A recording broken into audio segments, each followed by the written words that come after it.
Well, emergencies in small townships can be stressful, especially decades ago. It took much longer for emergency personnel to respond. Tonight, founders of a responder group for Fort Ripley and St. Mathias gathered for a recognition dinner. Our Hannah Trent has more on that in this week's Community Spotlight.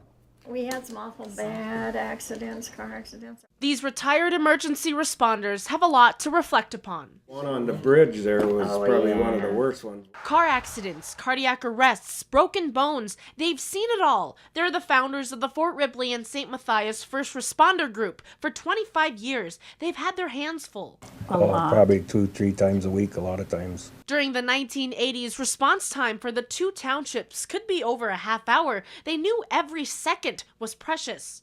It was hard for the ambulance to get out here and respond in time. A first responder team is a volunteer organization. They're trained and respond to typical emergencies, but more than anything, they're a community member.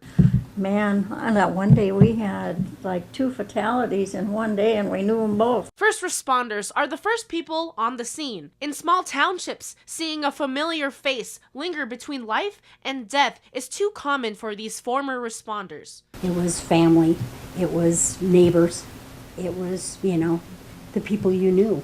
The first responder group is built by donations and the heart of volunteers. You just do it. It's a heavy burden, experiences that are beyond basic understanding. And then afterwards, you think, oh my gosh, we just saved a life, or oh my gosh, we worked really hard and we didn't save a life.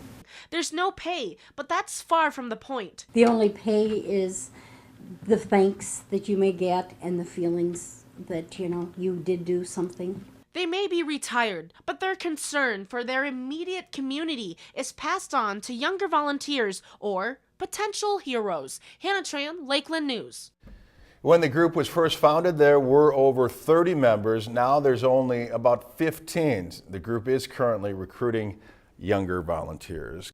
If you've enjoyed this segment of Lakeland News, please consider making a tax-deductible contribution to Lakeland Public Television.